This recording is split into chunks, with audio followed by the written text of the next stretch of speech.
Salut tout le monde, bienvenue sur AOS Geeks. Je suis avec Alex pour vous parler du plus gros événement Wargaming au Canada qui s'en vient en avril à Trois-Rivières et qui est organisé notamment par Alex. Alors, Alex, salut, comment ça va? Ben, ça va très bien. On est dans l'ambiance festive de Noël. Est-ce que je peux voir, Yann? C'est super. On aime ça. Yes. On aime ça. Moi, je suis plus Team Grinch. Fait que, d'où mon absence d'appareil relié à Noël, je vous dirais, là. Un petit peu plus difficile aussi à porter sur le casque d'écoute. Un peu plus difficile, effectivement. Hey, Alex, par contre, on a eu un beau cadeau juste avant le congé de Noël, c'est-à-dire la mise en vente, en fait, des billets, des passes pour le Grand Clash Ouais, qui va avoir lieu les 21, 22, 23 avril exact. 2023 à Trois-Rivières. Comme je l'ai dit en introduction, c'est le plus gros événement de Wargaming au Canada, donc événement 40K, événement AOS et plusieurs aussi autres jeux en fait de plateau qui vont être là. Alex, est-ce que tu peux nous en parler un petit peu? Bien sûr, en fait, là, comme tu l'as mentionné, le Grand Clash était depuis l'an dernier vraiment là, le plus gros tournoi en frais de joueurs d'Age of Sigmar au Canada. Pas seulement dans la province de Québec, mais au Canada aussi. On a frisé le 120 joueurs l'an dernier, là encore avec des certaines restrictions, certaines limitations COVID. Là, cette année, donc, on n'a pas ces limitations-là. On va toucher du bois que ça ne revienne pas. On a voulu faire justement cette année, l'organisation et moi, euh, un pas en avant. Tu sais, je pense que d'année en année, c'est la cinquième édition cette année. Je pense qu'on est prêt pour justement, on est parti de tournoi, le Clash 1, c'était une quarantaine de joueurs. Et là, on est rendu, bon, on vise le 150 joueurs pour Age of Sigmar. On est quand même près de l'atteindre. C'est pour ça que la vidéo d'aujourd'hui se veut peut-être un petit signal pour ceux et celles qui aimeraient se joindre à nous, peut-être au mois d'avril.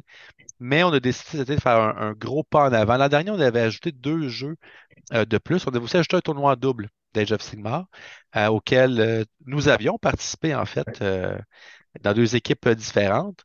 Euh, mais on avait également ajouté deux jeux, A Song of Ice and Fire de la compagnie euh, Simon et aussi Battle for Middle-earth, donc de Games Workshop aussi, le jeu là, qui se passe dans la Terre du Milieu, Seigneur des Anneaux, le Hobbit, ces choses-là. Et là, on a poussé l'enveloppe encore un petit peu plus pour cette année. On veut vraiment offrir une plus grosse gamme de jeux, puis on veut bonifier l'offre en fait là, pour les 3 journées de gaming. On veut se rapprocher vraiment de plus en plus d'un événement style convention et non seulement tournoi. Et justement, là, il y a un ajout majeur, en fait, qui est un tournoi en simple de 40K. Oui, Donc ça va attirer énormément de joueurs parce que 40K, partout dans le monde, mais au Québec aussi, c'est très populaire. Puis, il y a exact. aussi plusieurs autres jeux qui ont peut-être moins l'occasion d'avoir des tournois d'envergure qui vont être là. Mhm. Notamment, je pense à X-Wing, je pense à Star Wars Legion, je Ouais. pense à Marvel Crisis Protocol. J'en oublie Mhm. sûrement aussi, Ben, Alex. en fait, je peux faire un petit rundown assez rapide là, de l'horaire de la fin de semaine, si tu veux, là. Mais donc, c'est 3 jours de gaming, comme tu le mentionnes, le 21, 22, 23 avril. Le vendredi 21, on va avoir deux événements, ouais, deux événements en double. Donc, le tournoi d'Age of Sigmar en double, le tournoi de Warhammer 40 000 en double également. Mais il va aussi avoir un événement de Warhammer 30 000 version plus narratif. Donc, pour les fans, justement, donc, de cet univers-là, de l'univers de l'hérésie d'Horus, donc, ça promet. On a également, comme tu l'as dit, un petit tournoi de Star Wars Légion.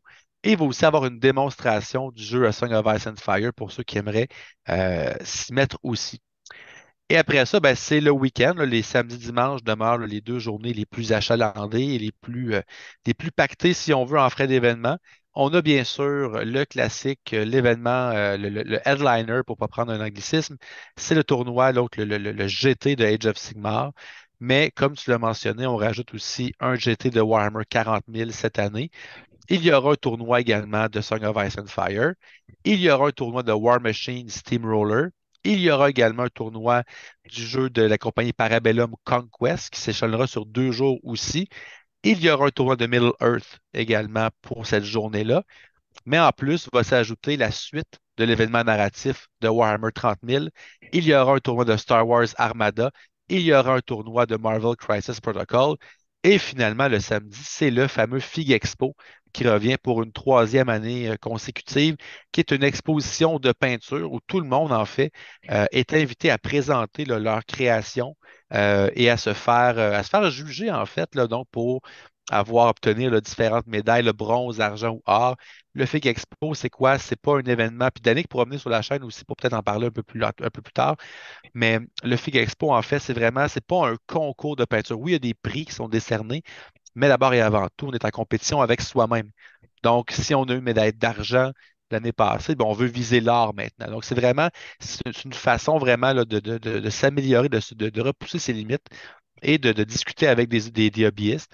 Et d'ailleurs, toute la journée, il y aura différentes conférences. Il y aura entre autres là, euh, l'ami de la chaîne, Vanessa Cottineau, qui va être là, qui va être un genre d'atelier paint and greet, si on veut, là, qui sera là pour peinturer, jaser peinture, discuter trucs, ces choses-là.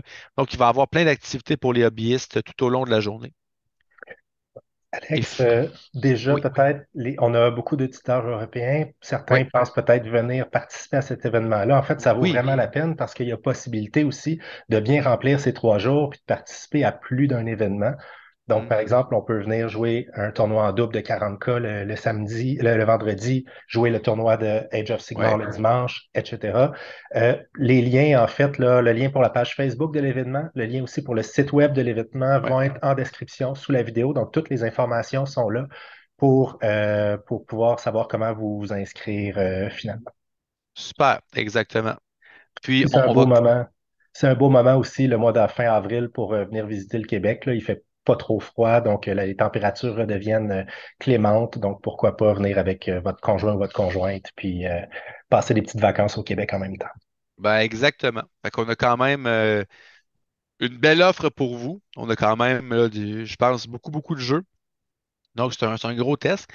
Si vous désirez, en fait, réserver votre place, c'est sûr que je parle davantage parce que moi, j'ai le triple chapeau, en fait, d'organisateur principal de l'événement, mais aussi de TO du tournoi de EOS en solo, et également de participer avec toi à la chaîne EOS Gigs. Donc, j'ai trois chapeaux présentement, mais aucun de Noël.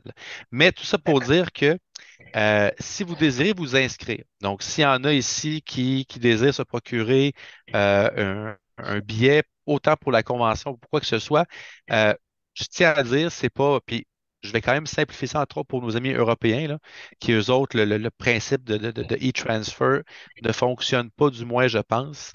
Euh, mais c'est sûr que cette année, c'était notre raté principal, en fait, là. Tout ce qui a été l'inscription, l'achat de billets, puis ces choses-là. Puis je n'entrerai pas en détail là-dedans, mais on a eu des problèmes techniques qui n'ont pas été résolus à temps. Donc, on a dû procéder à des façons je dirais, là, mais moins simples, en fait, là. C'est plusieurs virements. Puis ça a causé un peu de confusion dans la communauté, puis je le comprends et je m'en excuse aussi. On voulait avoir un site web transactionnel que tu peux tu sais, toi-même magasiner, one click, merci, bonsoir et payer. Mais ça va être pour l'an prochain, assurément. Ça va être quelque chose qu'on va régler très rapidement une fois le Clash 2023 terminé. Ceci dit, comment ça fonctionne le Clash? La première chose à faire, vous devez vous procurer un badge. Un badge, en fait, c'est votre laissez-passer à la convention. Il y a trois types de badges, en fait, quatre si on prend une badge sur place même, là. En fait, le premier niveau de badge, c'est pour le FIG Expo. Donc, c'est au coût de 15 canadiens. Ce badge-là vous donne accès à tout ce qui est l'événement FIG Expo du samedi. Donc, toutes les conférences, participation à l'événement. Donc, ça, c'est aucun problème. Vous pouvez aussi acheter un badge d'une journée. Donc, exemple, vous voulez faire le tournoi de X-Wing, par exemple, qui a lieu le dimanche. Mais vous autres, les autres événements, ça ne vous intéresse pas. Ben, vous pouvez uniquement acheter un badge d'une journée au coût de 30 canadiens. Ça vous donne accès justement au site là, pour cette journée-là. Ou, comme la grande majorité des joueurs ont fait, en fait, l'écrasante majorité des joueurs, on est près de 200 badges vendus à l'heure actuelle, là. C'est la badge, en fait, de tout le week-end qui inclut l'accès à tout. Donc, autant le FIG Expo, les conférences, les 3 jours d'événements. Et ça, c'est au coût de 45 pour le week-end. Donc, ça, c'est la première étape. Pour ceux qui veulent justement acheter un badge, Donc, pour tous ceux qui sont au Québec, notre auditoire québécois, canadien, c'est un transfert d'argent. Donc, vous devez écrire à GRND Clash, donc Grand Clash sans le A à grand, à commercial gmail.com et transférer la somme de 45 30 ou 15 selon le badge que vous désirez vous procurer. Et le mot de passe pour le transfert, c'est Clash. Donc, ça vous donne accès, ça vous inscrit à la convention si on veut. Après ça, oui, Ben, vas-y, Yann, excuse-moi. oui, ben pour les Européens, en fait, là, le 45 la badge pour les 3 jours, c'est une trentaine d'euros là, une fois le taux de Exact. change. Donc, c'est vraiment avantageux pour les Européens. Le taux de change fait en sorte que c'est pas très cher venir au Canada, là. Tout à fait, tout à fait. Donc, je vais parler pour la façon, en fait, d'acheter pour les Québécois, puis après, je vais faire une parenthèse européenne pour notre auditoire européen, parce que ça va être, je vais simplifier ça, en fait, pour nos amis de l'autre côté de l'Atlantique. Donc, une fois que le badge est acheté, c'est là que vous pouvez vous inscrire à vos événements. Donc, vous pouvez magasiner vos événements. Encore une fois, notre intention, après que le site transactionnel n'ait pas fonctionné, c'était en fait tous nos événements utilisent la plateforme Best Coast Pairing ou BCP pour les intimes. Et on voulait justement rendre toutes les inscriptions transactionnelles sur Best Coast Pairing. Encore une fois, lorsqu'on a voulu collectivement, chaque TO de chaque événement nous inscrire, il y avait un bug avec Stripe, qui est la plateforme transactionnelle de Best Coast Pairing. On n'a pas pu lier, dans le fond, des comptes bancaires à la plateforme. Donc, ça n'a pas fonctionné. Donc, lorsque vous vous inscrivez à l'événement sur Best Coast Pairing, vous allez avoir dans la description de l'événement la marche à suivre. Pour le tournoi DOS en simple, c'est également un virement de 40 à coach.alex.vo à commercial gmail.com, mot de passe Clash. Donc, essentiellement, pour ceux qui, l'an dernier, ont fait le Grand Clash, ça coûte environ 100 pour l'événement, pour le tournoi. Maintenant, ça coûte 85 avec le badge et l'inscription du solo.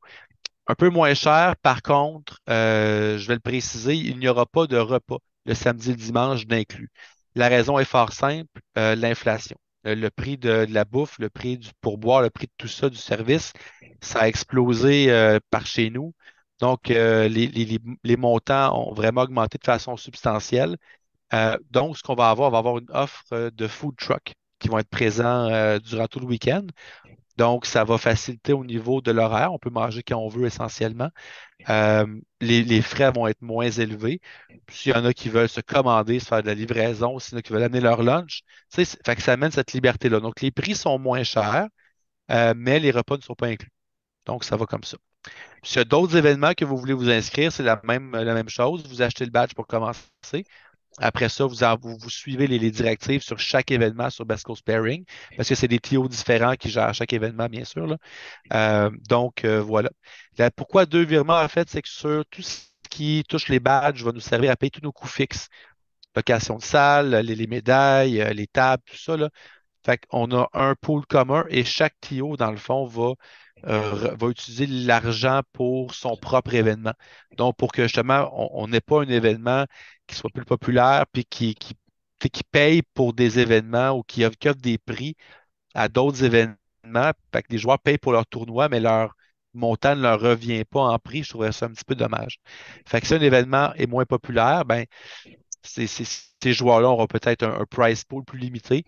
Alors que si Age of Sigmar, on a justement beaucoup d'inscriptions, comme c'est le cas présentement, mais on peut réinvestir en décor, en tapis, en prix. Fait que c'est vraiment chaque organisateur qui va gérer son événement selon son budget, essentiellement.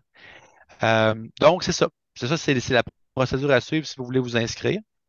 Et pour nos amis européens, si vous voulez vous inscrire, je vous propose en fait de combiner le prix de votre badge et de votre inscription aux événements que vous voulez faire en un seul versement par PayPal, dans le fond, à coach.alex.vo à commercial gmail.com.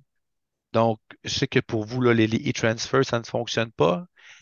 Donc, ça va être la façon de la privilégier pour pouvoir vous inscrire là, en un seul versement. Puis moi, je vous confirme par la suite votre inscription.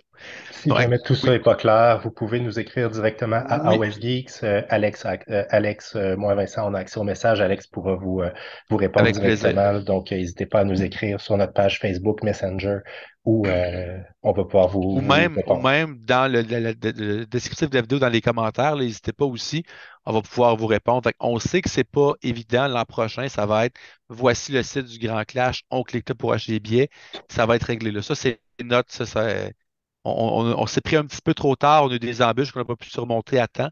Donc, malheureusement, c'est notre problème. Mais l'an prochain, ça va être réglé pour un site transactionnel. Mais pour cette année, on fonctionne comme ça. Donc, il reste actuellement une quinzaine de places pour le GT d'Age of Sigmar. Donc, on est à 135 places payées, confirmées sur 150. Par contre, pour ceux qui disent, ouais, ben là, si je paye, j'achète un badge, mais là, j'ai plus de place pour m'inscrire au tournoi que je veux, qu'est-ce qui arrive? Deux choses que je vais dire, il y a toujours par expérience dans un événement comme ça un 10% d'annulation. Il y a toujours des joueurs pour X raisons, pour des raisons de maladie, travail, famille, peu importe, qui ne pourront pas venir à quelques semaines ou peu importe du tournoi.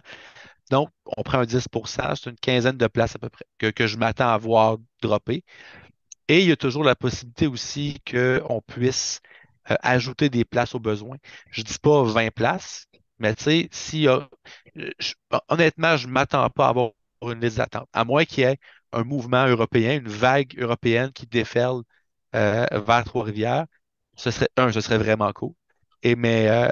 Donc, normalement, là, on devrait être capable d'accepter tout le monde. Donc, tu sais, il reste 15 places. Je peux en accepter une trentaine. On va le dire comme ça, là, à peu près, là. Donc, par expérience, ça ressemble à ça. Cette année, le site, c'est différent. Donc, c'est plus. Les deux premières années, c'était à l'hôtel gouverneur de Trois-Rivières. Après, faute d'espace, on s'est dirigé vers l'hôtel gouverneur de Shawinigan. Et là, faute d'espace, on s'en va à la bâtisse industrielle de Trois-Rivières, qui n'est pas à même un hôtel, mais qui est à 5 minutes du centre-ville de Trois-Rivières. Donc, qui est à peu près à une dizaine de minutes de pratiquement tous les hôtels de la ville. Donc, c'est très accessible. Il y a amplement de stationnement. Donc, en fait, c'est le site qui nous servait de centre de vaccination de masse durant la COVID. Donc, c'est vraiment, c'est un grand bâtiment. On va avoir de la place amplement pour pouvoir satisfaire là, tout le monde. Excellent. Donc, voilà les informations pour le Grand Clash. Donc, c'est vraiment un événement à ne pas manquer parce qu'il Oui, y a vraiment une belle diversité d'événements. Il va y avoir énormément de monde, mais ce ne sera pas, comme tu dis, je pense que l'espace va être vraiment, vraiment bien. Là, on l'a oui. vécu dans d'autres tournois, ça, des tournois qui ont lieu dans des grands édifices très ouverts. Puis c'est agréable, on peut circuler. Des fois, on Oui. finit nos parties plus tôt. On a du temps, on peut circuler, on peut aller voir le tournoi de 40K qui a lieu en même temps, on peut aller voir Exact. avoir de la curiosité, puis aller voir des tournois de jeux qu'on connaît moins, par Mhm. exemple Middle Earth, Armada, ainsi de suite. Donc c'est vraiment, vraiment bien de ce côté-là. Puis c'est vraiment le plus gros événement au Canada. Ça va être vraiment très, très, très intéressant. Puis il y aura également là, quelques boutiques sur place qui vont pouvoir vendre différents produits, autant des produits de hobby que des figurines en tant que telles. Il y aura également le Fig Expo, justement, tu sais, entre deux parties, qu'est-ce que je peux faire? Ben, tu peux aller faire un tour au niveau du Fig Expo pour voir justement là, qu'est-ce que les différents peintres ont pu réaliser durant leur année, apprécier tout le talent vraiment là, qui est présent dans cette communauté-là. Donc, dernier petit mot en fait là, pour conclure là-dessus. Euh, pour ceux qui se disent, ben, le Grand Clash, c'est le plus gros tournoi, c'est comme, ah, ben là, ça me fait peur un peu, tu sais, je suis un petit peu intimidé parce que c'est un gros tournoi et des gros joueurs. Tu sais, oui, c'est sûr qu'il y en a peut-être une trentaine. Tu sais, il y a un 15-20% de joueurs euh, qui vont y aller vraiment avec l'optique de gagner. C'est qui eux autres, justement, se préparent, puis leur objectif, c'est best overall. C'est vraiment, je veux finir au top. Euh, oui, c'est vrai qu'il y en a, mais je veux dire, que la grande majorité des gens, on a tous des aspirations de remporter nos 5 parties, de repartir avec une médaille. On a tous ces aspirations-là.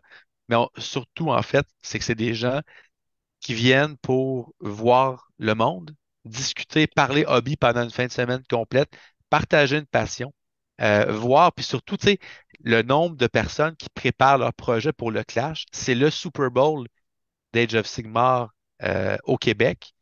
Puis même, je commence à dire de plus en plus au niveau du Canada aussi. Donc, il y a beaucoup de gens qui bâtissent leur projet en fonction du clash. OK, là, il me reste tant de mois pour faire mon projet.